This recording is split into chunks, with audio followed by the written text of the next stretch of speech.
Après 6 jours de traversée sous tension, nous sortons enfin de la zone rouge et pouvons bifurquer vers le sultanat d'Oman. Salalah, Port de Salalah, ici le voilier Fleur Austral. Vous me recevez? Fleur Austral, do you read me? Oui, je vous reçois. Vous ne pouvez pas entrer dans le port sans agent. Donc on va rentrer au bord, ils vont pas nous tirer dessus, donc... On s'est sorti du golfe d'Aden, on va pas se faire chuter en arrivant à Salalah. Ça serait le comble. Le comble. Ici, les voiliers sont rares. Nous sommes soumis aux mêmes règles que les cargos. Seul un agent peut nous autoriser l'accès au port. C'est chose faite 2 heures plus tard. Aïe. Ça va?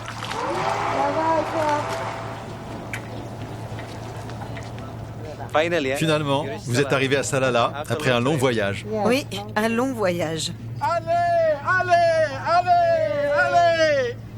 Nous voici enfin à Oman, terre native de Simbad le marin, un pays qui abrite les plus hauts sommets d'Arabie et plus de 3000 km de côte. Ce sont les plus importants lieux de ponte de tortues marines dans le monde. Un royaume digne d'un conte des 1000 et une nuits. Mais ici, pas de princesse ni d'héritier. C'est le sultan Qaboos qui est adulé, réputé pour la sagesse de sa gestion. Oman est passé en un quart de siècle du Moyen-Âge à la modernité. Mais nous avons de la chance, car le pays n'est pas encore abîmé par le tourisme. La mer est nourricière ici, il y a plein de poissons. Là.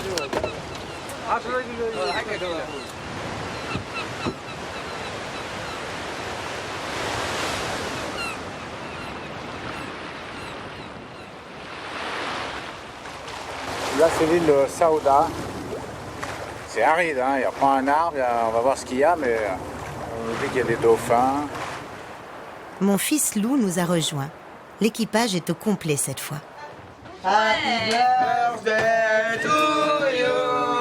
Happy birthday to you. Happy birthday to you, Marion. Happy birthday to you.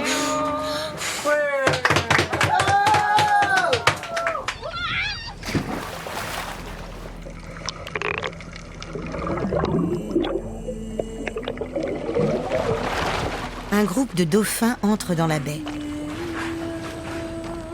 Les enfants partent nager avec eux.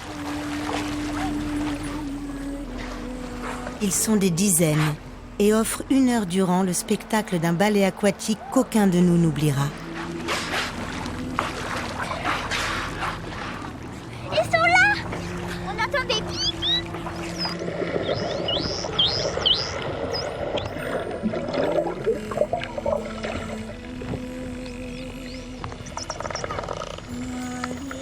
Le plus beau des cadeaux pour Marion qui fête aujourd'hui ses 9 ans.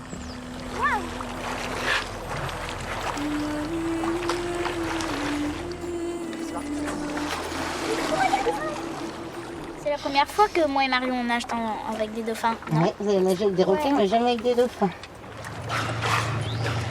C'est impressionnant, c'est surtout les bruits moi que je trouve impressionnants. Parce Ouais, mais on les entend que dans l'eau.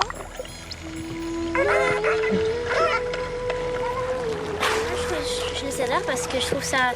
Enfin, des fois, t'as trop l'impression qu'ils veulent jouer avec toi.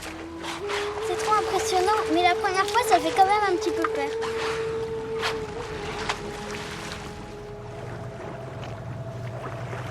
Le soleil a disparu dans l'horizon. La lune montre ses rayons et illumine la mer devenue noire.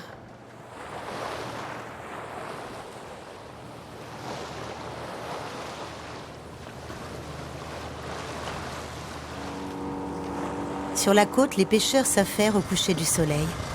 Ils ont une méthode efficace pour mettre les bateaux à l'eau, là. Le balai des 4x4.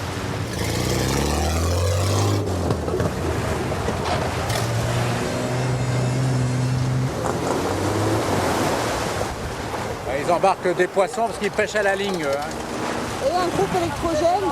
Bah oui, un groupe électrogène, je pense que c'est pour faire l'éclairage, pour pêcher aux lampes paro.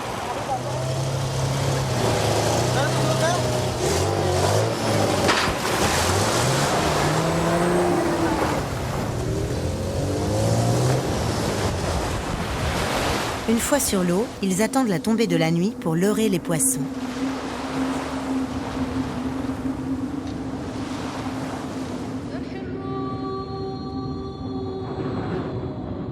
Un désert de sable flirte avec la mer. Des mirages et des dunes qui atteignent 100 mètres de haut. Nous voici aux portes des Wahiba Sand, du nom de la tribu qui peuplait ces terres.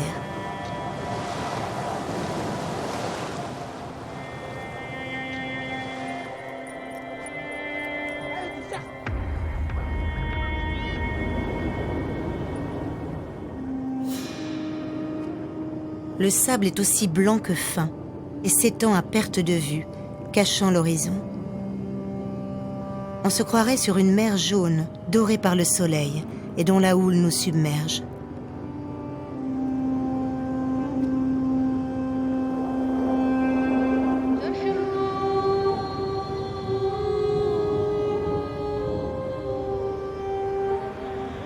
Les dunes de Kalouf nous garderont cette nuit dans le creux de leurs vagues, protégés des regards. Flore Austral poursuit sa route le long des côtes omanaises. Sur l'île de Massira, nous avons rendez-vous avec le docteur Ahmed, en charge de la protection des tortues. Cette semaine, c'est le grand nettoyage des plages, car bientôt les tortues viendront y pondre leurs œufs. On essaye d'en faire un espace protégé et d'en interdire l'accès aux pêcheurs durant la saison de la ponte, de mai à septembre. Sur les plages de l'île, tous les ans, des milliers de tortues viennent en toute quiétude enfouir leur future progéniture. Tous les plastiques, on sait, sont dangereux pour les tortues qui peuvent les manger. Il y a aussi les filets des pêcheurs qui arrivent et qui s'échouent sur les plages. Les tortues se prennent dans les filets, aussi bien en mer qu'à terre. Donc voilà, on ramasse tous les plastiques parce que c'est nocif pour les tortues. À la nuit tombée, sans faire de bruit, nous approchons de la plage.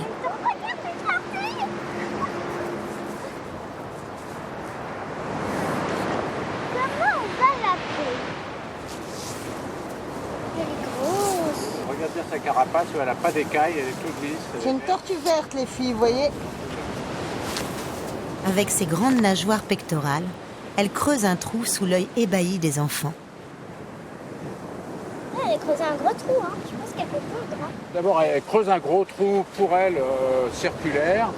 Et ensuite, elle creusera un trou avec ses pattes arrière pour les œufs. C'est un trou un peu plus concave. Les tortues ont côtoyé les dinosaures et sillonnent les mers depuis des dizaines de millions d'années. Elles ont traversé toutes les crises climatologiques. Le spectacle est grandiose, inoubliable. 50 jours plus tard, les coquilles se brisent et les bébés tortues mettent 3 à 5 jours pour sortir du sable. Ensuite, c'est direction la mer. Si la petite tortue survit, elle reviendra ici pondre ses propres œufs, là où elle est née.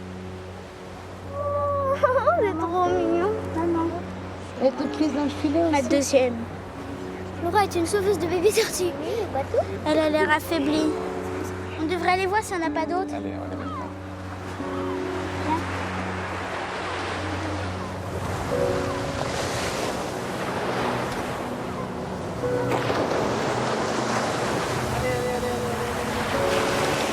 Au voyage, Marguerite.